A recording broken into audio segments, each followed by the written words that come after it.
Hoje você vai aprender.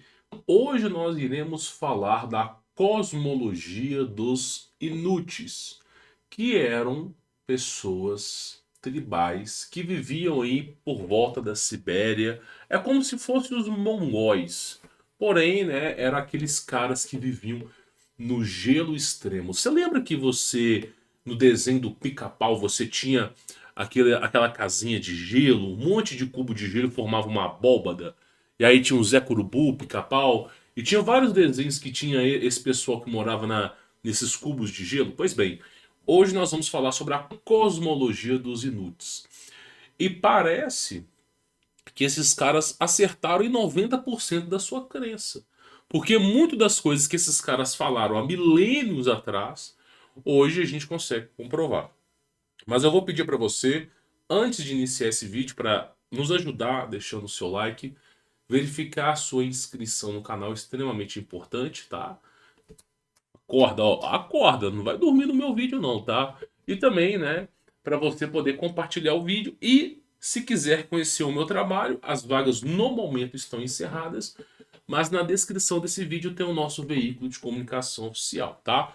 Pois bem, senhores, hoje nós iremos falar sobre os buracos nos céus. Buracos nos céus. E principalmente a história dos Inuit. Eu tenho certeza que você nunca ouviu falar sobre esse assunto. Primeiro, que eu estou usando uma ferramenta, essa ferramenta aqui que você está vendo, ok? Ela se chama Web Machine, onde nós conseguimos recuperar sites que já não existem mais. Sites de 2003, 99, 2005. Então, no passado, há mais ou menos 20 anos atrás, existia uma grande liberdade de Parará Pururu, Coelhinho da Páscoa, expressão muito grande. Então as pessoas colocavam na internet muita coisa que eles queriam. Depois a internet ela sofreu algumas regulamentações. Aí, por exemplo, alguns sites deixaram de ser divulgados, outros sites caíram, e aí a coisa foi se apagando. Antigamente você entrava no Google, fazia uma pesquisa, você encontrava pelo menos 100, 200 páginas de pesquisa. Hoje você encontra 4. E só está caindo. A tendência do buscador é te apresentar apenas uma resposta. Essa é a tendência, te apresentar, assim como o chat GPT, é te apresentar apenas uma resposta. Então, nós estamos caminhando para um conceito onde você não tem mais 100 variações de resposta, onde você pode escolher a que melhor se enquadra no seu estudo. Não, ele vai te apresentar uma e satisfeito você, porque só vai ter isso. Então a gente tem que usar alguns mecanismos antigos para a gente poder encontrar as informações. Esse site aqui, tá? Já estamos na segunda versão e ele é de 2016. Então de lá para cá, 2016, 17, 18, 19, 20, 21, 22, 23. Tem 8 anos, praticamente quase 8 anos, que esse site deixou de existir na sua última versão, tá? Pois bem, os buracos no céu e os Inuits. Olha que coisa interessante. Os primeiros povos Inuit do norte acreditavam que as estrelas eram buracos na cúpula do céu. Existe um consenso comum que toda tribo, todo povo antigo já sabia que a Terra, ó, estacionária, não está supersônica no universo e que simplesmente ela é assim. Já tinha esse conceito. Não era só os egípcios, não era só os gregos, mas todo mundo já sabia disso, tá?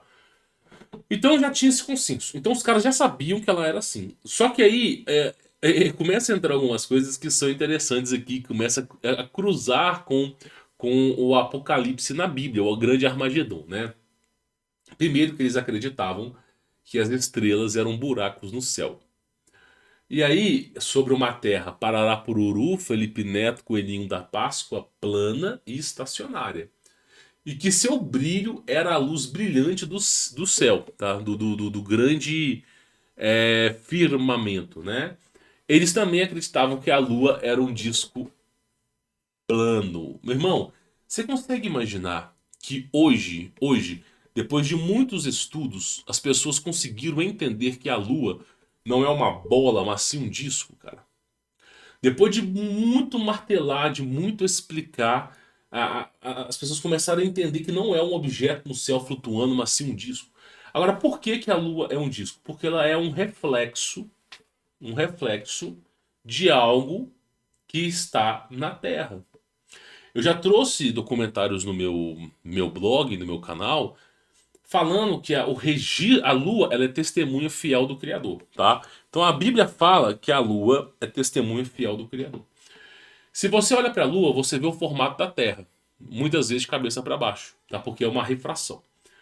E ao mesmo tempo, você vê outros continentes, porque a Lua ela é testemunha fiel de algo que já aconteceu na Terra. Então tem um registro ali. Platão, Sócrates, Epicuro, entre outros filósofos, principalmente o Aristóteles e Platão, escreveram algumas cartas. Platão mesmo escreveu uma carta que a comunidade científica não gosta de mencionar, que é que ele fala o seguinte, né?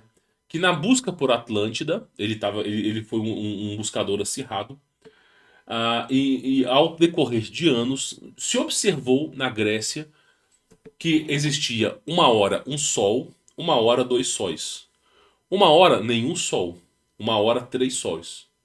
Uma hora uma lua, uma hora nenhuma lua, uma hora duas luas. Se observava isso. Agora, como é que Platão conseguia observar tamanha proeza se um ser humano só vive 70 anos? Pra te falar a verdade, a Grécia antiga era o lar de grandes seres mitológicos, inclusive Hércules. A estatura de Hércules era entre 8 a 12 metros. O ciclo solar de mais ou menos 3 a 4 mil anos era infinitamente maior do que os de hoje. Se há 500 anos atrás, período medieval, o dia tinha 48 horas, né, isso num processo relativo, só você assistir o meu vídeo sobre ressonância de Schumann, imagina 4 a 3, 4, 5 mil anos atrás. Então, nós estamos falando de uma era muito anterior à era de Cristo, onde um dia tinha um grande ciclo, ok? E as pessoas viviam muito mais do que representavam para você. Inclusive, Thor, Hércules não eram seres mortais, eles se assim fosse, não morriam, né? Então, assim, os caras tinham uma vida muito longa, né? Vamos colocar aqui que os caras viviam 400 anos, uma média. Cara, se o povo de Tartar, Coelhinho da Páscoa, Felipe Neto, Whindersson Nunes, Ria, nós temos hoje túmulos com pessoas que viveram 300, 400 anos. Imagina isso num período onde o ciclo do Sol era maior. Ou seja, podia ser o dobro disso. Imagina há 3, 4 mil anos. Então, é presumível que Aristóteles, Platão, Epicuro, entre outros, viveram milênios numa data conhecida como a nossa. Por isso que a Bíblia fala viveu 900 anos, viveu 870 anos. Então, presume-se o quê?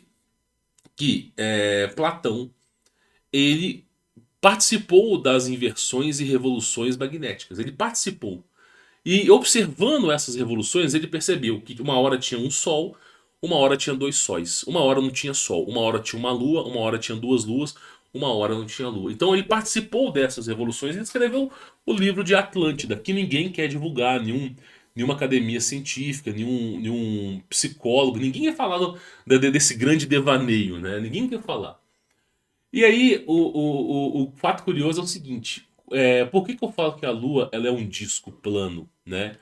Porque ela é uma refração, um reflexo do que está da imagem que é gerada pela Terra. Existe um sol negro, uma energia, força eletromotriz debaixo da Terra, que emana essa energia. Existe um campo eletromagnético toroidal, e a luz, ela forma esse objeto chamado Lua. E aí, o que acontece é que, ocorrendo variações do campo magnético, muitas vezes é capaz de você enxergar duas luas, porque você está enxergando a outra região. Nós precisamos entender que não existe só uma Terra. Eu já falei, a Terra é um plano infinito assim, ó. Infinito assim, ó. E a Terra ela é imensa. Só a versão da humanidade tem 15.400 vezes. Eu já fiz esse vídeo mostrando, falando que a Terra, a qual nós conhecemos, ela tem 15.400 vezes o tamanho dessa de aqui agora. Só que não existe só uma Terra, existem centenas, dezenas, talvez milhares. Inclusive os Inuit já falaram isso. Já falavam isso. E aqui, quando eles falavam que era um disco plano, porque eles já sabiam que uma hora ou outra a Lua ia aparecer, ia sumir. Então, assim, é isso que é interessante, tá? E aí ele fala o seguinte, ó, o Sol, uma bola de fogo, né, porque eles não tinham um pleno entendimento do que era o Sol. Por exemplo, o Sol é elétrico, mas eles não tinham como pegar algum aparelho eletrônico ou elétrico e medir a variação do Sol. Naquela época, os caras eram primatas. O Sol de fogo e os planetas eram grandes estrelas. Eles observavam que as estrelas eram alguma coisa grande, né? Vamos continuar, porque os anjos são imensos. As pessoas não fazem ideia, mas os anjos são imensos, tá?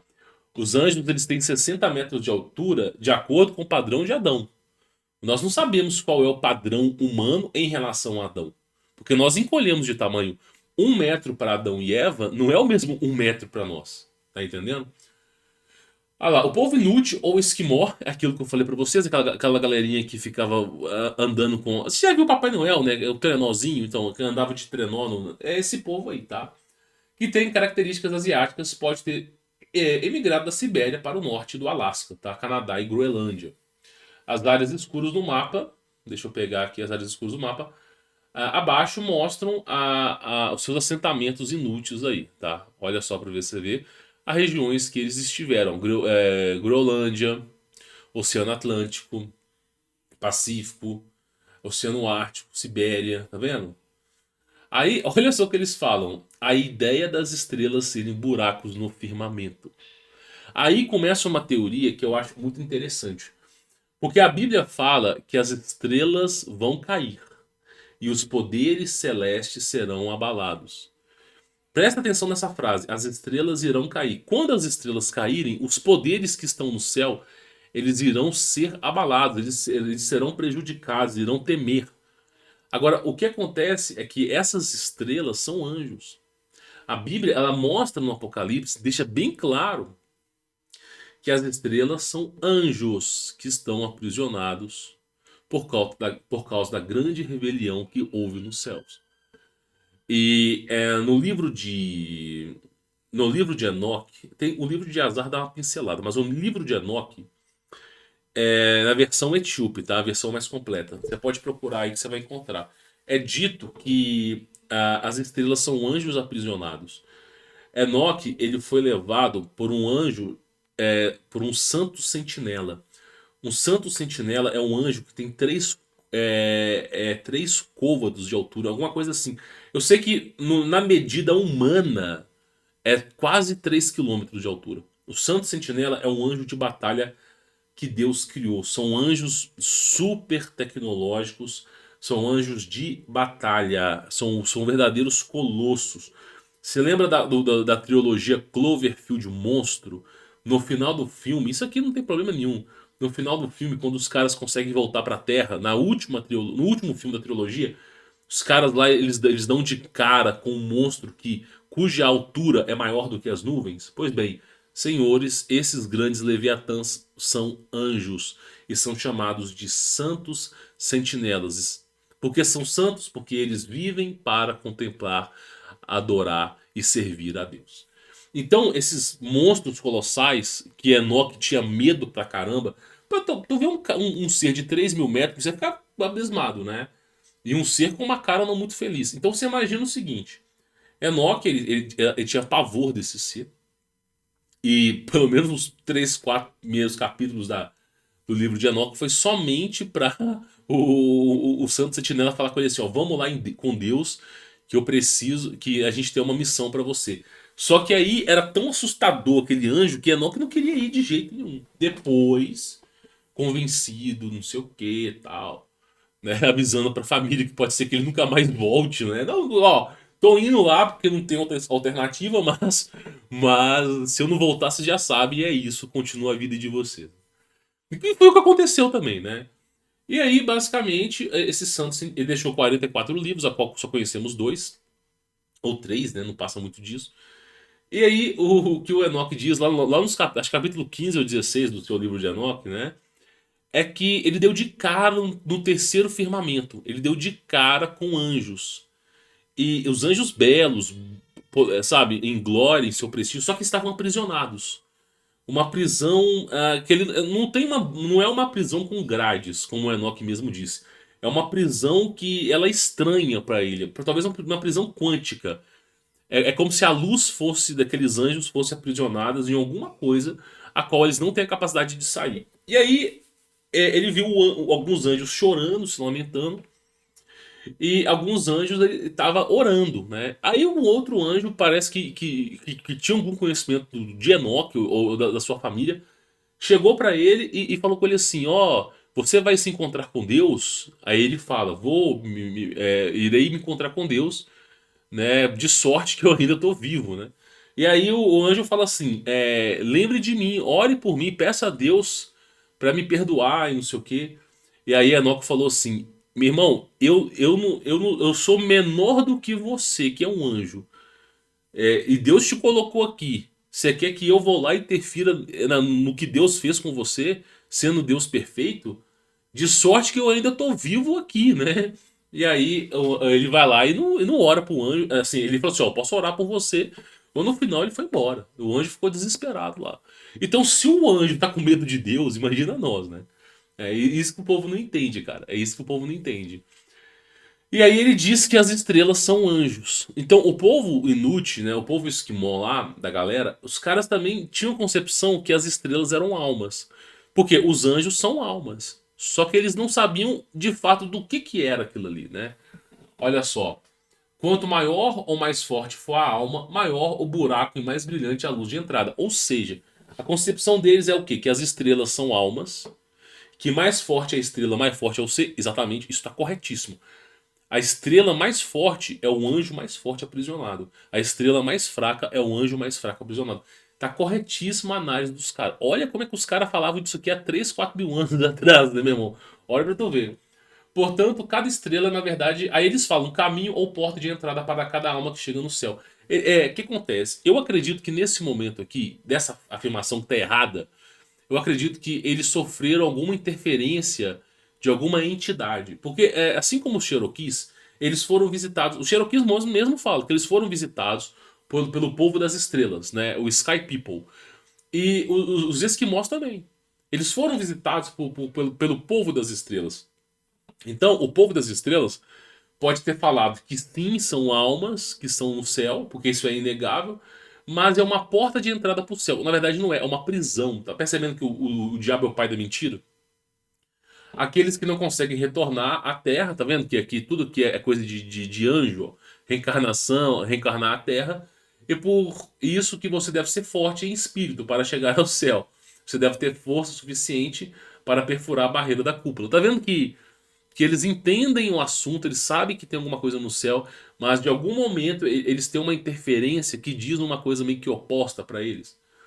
Estrelas brilhantes como Sírios e Canopus são os pontos de entrada e saída dos espíritos ou almas mais fortes, tá vendo? Aqui houve uma interferência clara de um anjo, de algum ser iluminado, né? Que alterou a concepção dos caras, tá? Como todos nós viemos do céu, corretíssimo, todas as almas vêm do céu, né? O que é criado na terra fica na terra, o que é criado no céu volta para o céu. Todos nós temos um buraco, uma estrela na cúpula, mesmo os menores em espírito ou almas têm pontos de entradas porosos na cúpula e todos têm seu nome assinado, identidade neles. Isso é correto, a assinatura está correta, mas você percebe que está ocorrendo uma. Os índios Inuit, eles não sabem plenamente a verdade, mas eles têm parcialmente a verdade, tá? Aí ele fala, In the Power of the Stars, né, o poder das estrelas, de Brian Pemprese, um xamã Inuit, em um sonho, espia por um dos buracos do céu e descobre outro céu estrelado acima dele, seguido por um terceiro. É o que eu falei. É o que eu falei. Existem camadas no céu, camadas. E os anjos, até onde nós sabemos, estão no terceiro céu. Então, o fato dele ver estrela no segundo céu e no terceiro céu é porque os anjos não estão no primeiro céu. Tá entendendo? A luz dos anjos é tão forte que atravessa 3 domos, cara. 3 domos. A luz dos anjos é tão forte que atravessa 3 domos. Você acha que esses seres são pequenos? Você acha que esses seres... Meu irmão, esses seres eles têm um poder ao estalar de dedo de destruir nações. E serão precipitados na Terra. Eu vou te dizer, meu irmão, dá até medo de saber disso, né? Por isso que falo que os poderes celestes serão abalados, tá? Aí ele fala o seguinte, ó.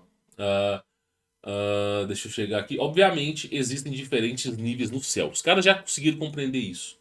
Os Inuits também descreveram diferentes níveis do inferno. Tá vendo? Os caras já manjaram.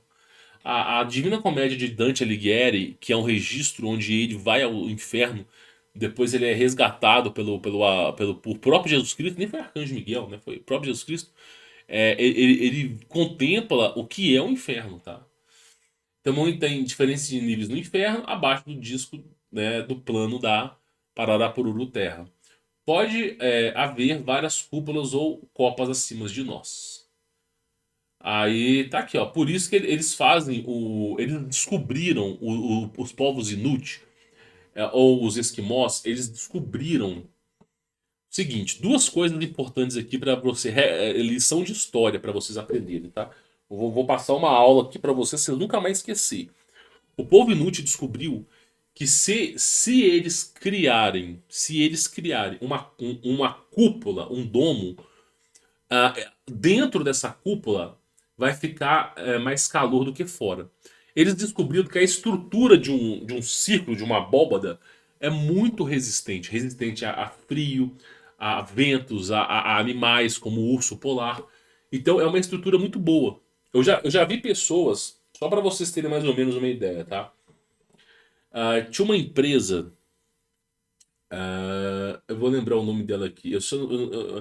Tinha uma empresa lá em Betim que era de forno refratário. E essa empresa de forno refratário, eu lembro que o meu pai prestou consultoria a essa empresa. E essa empresa de forno refratário era uma alta temperatura, tinha uma caldeira e eles faziam cerâmica. E era uma coisa de alta temperatura mesmo, meu, parecendo lava. E aí não tinha laje no lugar, era tijolinhos que faziam assim, ó. Eles iam completando, completando, completando, até o tijolo fechar um no outro. E a galera andava em cima disso. A galera que fazia manutenção andava em cima desse negócio. E se caísse lá para baixo, era dizer a Deus que você ia cair em lava. Você ia cair num tipo de ferro derretido, um tipo de grande fornalha, e não tinha o que fazer. Então o negócio era assim. E a galera andava em cima daquilo ali. E eu, assim, até onde eu sei, nunca houve acidente com isso. Houve acidente com prensa, onde cortavam, decepavam os dedos, mas nunca houve acidente com forno, até que ele foi desativado, né? Por conta das depreciações da década de 90, dos anos 2000. Aí foi desativado. Mas era assim, a galera andava em cima daquele negócio com formigueiro. E nunca deu problema. Então, o que acontece? Essa cúpula, ela é muito resistente.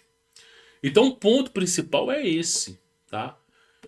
Ponto principal. Segundo ponto que eu acho que é interessante falar para vocês. O gelo na Antártica é diferente do gelo que você tem na sua casa. Ele é muito mais resistente. O gelo no Ártico, ele é um gelo branco, não é cristalino. E ele é muito mais resistente. Ele derrete numa escala muito menor do que o gelo de cubo que você tem. Então o que acontece? Quando você criava esse cubo, por mais que ficasse quente, você podia acender uma lareira dentro desse lugar. Deixar quente. O que iria acontecer é que a própria água. Olha que coisa bizarra. A própria água, ela iria. O gelo iria se transformar em água. E a água ia virar igual cimento. Ela ia entrando pelos buraquinhos e iam se solidificando em gelo. E mesmo que derretesse lá dentro, o vapor da água voltava para o topo e do topo fazia novamente a reestrutura dessa cúpula. Ou seja, ela não estragava com fogo, só ficava mais forte. Então os caras conseguiam acender uma lareira lá dentro, cara. E aí, depois se descobriu que eles pegavam esses inuits, eles pegavam algodão ou algum tipo de pelo de animais, arrancavam os pelos dos animais, misturavam com o gelo, eles derretiam esse gelo, essa água, misturavam com alguns pelos e depois voltava ao estado sólido de novo. E aí eles construíam a casa. Porque se você pegar um algodão e você, por exemplo, você pegar uma vasilha com água e congelar, e você jogar ela no chão, ela vai espatifar. Mas se você pegar algodão, colocar um monte de algodão numa vasilha, colocar água e congelar, depois que você desenformar, aquele gelo não só vai demorar 10 vezes mais para derreter, como também será 10 vezes mais ou mais do que isso, mais resistente, capaz de segurar até uma bala. Então é um nível muito acima. Então os caras tinham conhecimento disso. E esse tipo de estrutura que eles faziam com esses pelos eram tão resistentes que até mesmo no momento de cataclisma, esse negócio não caía, não, cara. Esse negócio era resistente. Então eles faziam a coisa para sobreviver mesmo. Por isso que esse povo é milenar, cara. Esses caras tinham um conhecimento assim absurdo, tá? E aí, olha que coisa interessante. Eles foram se desenvolvendo. A principal base alimentar deles é carne, proteína, tá? Eles têm. Outra coisa. Ah, mas como é que esse povo não adoecia nem nada? Como é que esses povos primatas, tipo os esquimós, não adoeciam? Cara, deixa eu te contar uma coisa, talvez você não saiba. A água do mar, ela é um santo graal dos remé, parará, pururu, coelhinho da Páscoa, gorgonzola, Dios, tá? É um santo graal. Dizem que você consegue fazer até transfusão com a água do mar. Que ela é super poderosa e curativa. Eu não sei, eu não sou cientista para te dar o aval, não faço a menor ideia, mas eu vi um documentário de uns 40 minutos, os caras falando só sobre a água do mar. Tipo assim, a água do mar hoje ela é contaminada porque tem metais pesados, os caras jogam dejetos químicos na água, mas mesmo assim, a água do mar, cara, em algumas regiões, ela é sub. Então, assim, os caras lá, eles não tinham essa concepção de problemas. Por exemplo, as pessoas hoje no mundo, elas lotam os Ospi, Parará, Pururu, Coelhinho da Páscoa, tais. Elas lotam. E todos os dias tem problemas de negócio, dor de cabeça, de não sei o quê. Esses caras não tinham. Então, a água do mar era um santo graal para eles. Tinha uma base alimentar proteica, porque eles caçavam muito, né? Comiam muito peixe. E outra coisa, esses caras não plantavam, mas eles comiam, eles pegavam no momento de primavera, que ocorria o degelo, as casas deles continuavam de pé. Só que eles iam lá e pegavam as sementinhas, o negocinho, e usava, cara. Então esses caras viviam muito, esses caras aqui chegavam facilmente. Teve documentário no Discovery Channel que eles foram fazer desses povos esquimó. Meu, tinha uma senhora lá de 105 anos, vivendo dentro disso aí, ó. 105 anos. E sem nada, sem remédio, e, pô, andando, caminhando, ativa. Os cara lá realmente vivem pra cacete, cara. Então é só pra vocês terem mais ou menos uma ideia, tá? Os buracos das estrelas são permanentes ou podem ser fechados ou reabertos novamente. Então, assim, eles sabiam que o céu se abria e fechava. Eles tinham essa consciência. Como é a vida nos vários céus? Tipo assim, como é que é a estrutura do céu? Eles também tinham esse negócio. Os meteoros são almas e espíritos? Exatamente. Olha como é que os caras são inteligentes. Por quê? Isso aqui é no livro, tá? Do livro The Power of the Stars, que foi feito por um xamã, tá? Por quê? Porque o meteoro, faça um desejo, né? Aí você tá vendo uma estrela cadente. O que é estrela? É um anjo. E cadente, caída. Então você tá vendo um anjo caído. Faça um desejo, um anjo caído. Amaldiçoe a sua vida. Você consegue entender? É tipo assim, aniversário. Parabéns pra você. Nessa data querida. Tim, bum. Sabe o que significa Ratimbum? Eu te amaldiçoo. Eu te amaldiçoo. Pra quem que você vai dar o primeiro bolo? Isso aí é coisa de bruxaria. Porque a primeira pessoa que comer o bolo também vai ser amaldiçoada. Tá percebendo? O povo não estuda, cara. E aí, a pessoa falava que se você apontasse o dedo pro céu, você podia ter verruga. Mas na verdade não era isso, não. A verdade é o seguinte, cara. Eles queriam afastar as pessoas das estrelas. Por isso que falava que tinha verruga. E outra coisa, a estrela cadente. O que é cadência? Cadente, cair. Estrelas são anjos. Então, anjo caído. O anjo tá caído entrando na Terra. Não, que coisa boa. Parece que coisa boa. Eu não acho que é, não, tá? Eu não acho que é, não. Aí você fala assim, mas nós nunca vimos um anjo. É claro, você só utiliza 2 a 8% da Terra.